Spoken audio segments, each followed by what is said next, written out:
Panic ना हो, बस सतर्क रहें। कोरोना वायरस फिर से डरा रहा है। बहरूपियों की तरह हर बार रूप बदलकर दस्तक दे देता है। इस बार इस वायरस ने नए वेरिएंट JN1 ने दुनिया के कई देशों की नींद उड़ा दी है।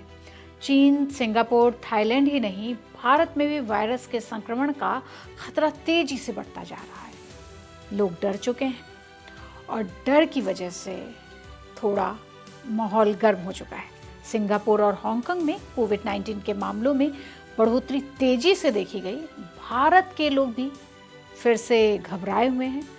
कोरोना का नाम सुनते ही हर किसी के जहन में फिर से साल 2020-21 के वो खौफनाक यादें ताज़ा हो उठी हैं, जिनको सोचने मात्र से ही रूह कांप रही है। एक बार फिर से केरल, तमिलनाडु, महाराष्ट्र में कोरोना मरीज तेजी से बढ़ने लगे हैं।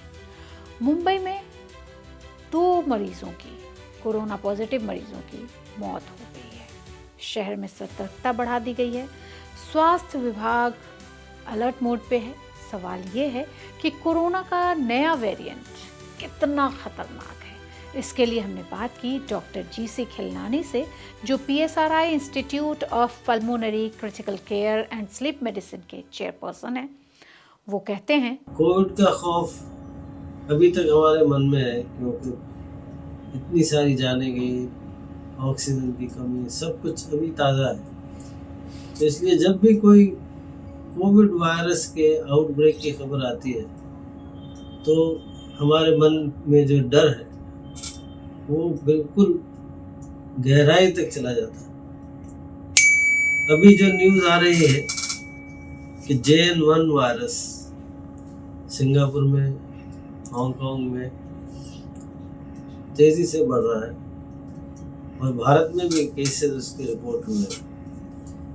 तो मैं आपको बताना चाहूँगा कि ये JN1 वायरस क्या है। ये ओमिक्रॉन वायरस का ही एक रूप है और ये पहले भी कोविड के समय पे देखा गया था।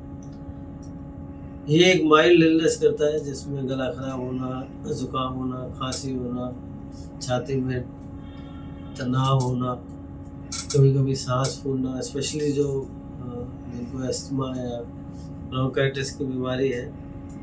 लेकिन ओवरऑल जो ओमिक्रॉन वायरस है और स्पेशली JN1 वेरिएंट है, ये इसको कहते हैं कि ये वेरिएंट ऑफ इंटरेस्ट है, यानी कि इसमें खतरा नहीं है, इसमें पैनिक की ज़रूरत नहीं है। लेकिन इसका ये भी मतलब होता है कि इस वायरस को हमें वॉच करना है, इनको इसका क्योंकि ये जो RNA वायरस होता है कोविड, ये म्यूटेट करता है।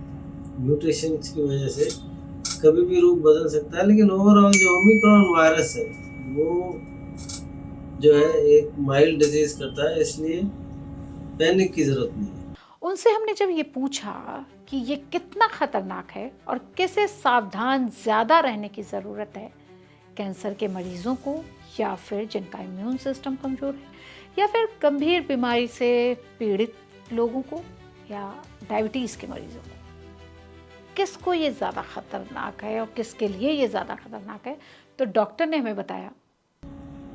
लेकिन जितने भी वायरस की बीमारियां होती हैं, चाहे वो इन्फ्लुएंजा हो, चाहे वो कोविड हो, या और तरह के भी वायरसेस होते हैं, HMPV वायरस बीच में आया था, ये उन लोगों को ज़्यादा अफेक्ट करता है जो कि ससेप्टेबल होते हैं, यानी कि जिनकी इम्यूनिटी कम होती है, या कैंसर की दवाई चल रही होती है, या हाई डोज कॉर्टिकोस्टेरॉइड्स पे होते हैं, या एल्डरली होते हैं, एल्डरली जिनकी अपनी इम्यूनिटी कम होती है, तो उनको ये ज़्यादा असर करता है। उसमें ये एक गंभीर रूप भी ले सकता है और ये सीरियस बीमारी का रूप भी ले सकता है। क्या हमें बूस्टर डोज भी लगवाने की ज़रूरत पड़ेगी? तो खिलनानी कहते हैं, रिगार्डिंग वैक्सीनेशन, कोविड वैक्सीन जो होता है वो कोविड को से इन्फेक्शन ना बचाए, लेकिन उसकी सिवियरिटी को कम करता है। लेकिन अभी तक कोई ऐसी रिकमेंडेशन नहीं है कि कोविड का बूस्टर डोज अभी लगाना चाहिए। लेकिन हो सकता है कि भविष्य में ऐसी कोई रिकमेंडेशन आए, अगर ये वायरस अगर बढ़ता है तो।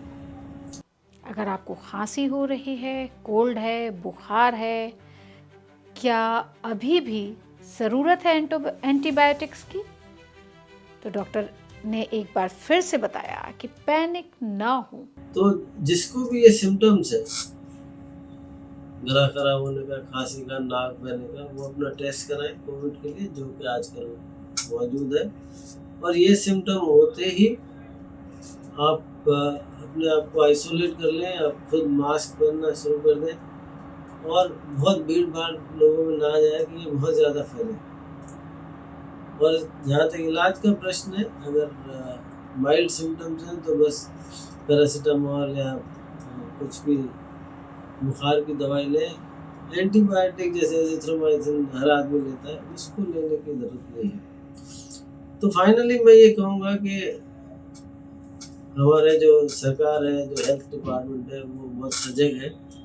उन्होंने इंस्ट्रक्शन दे दिए हैं कि इस वायरस को फॉलो करना है।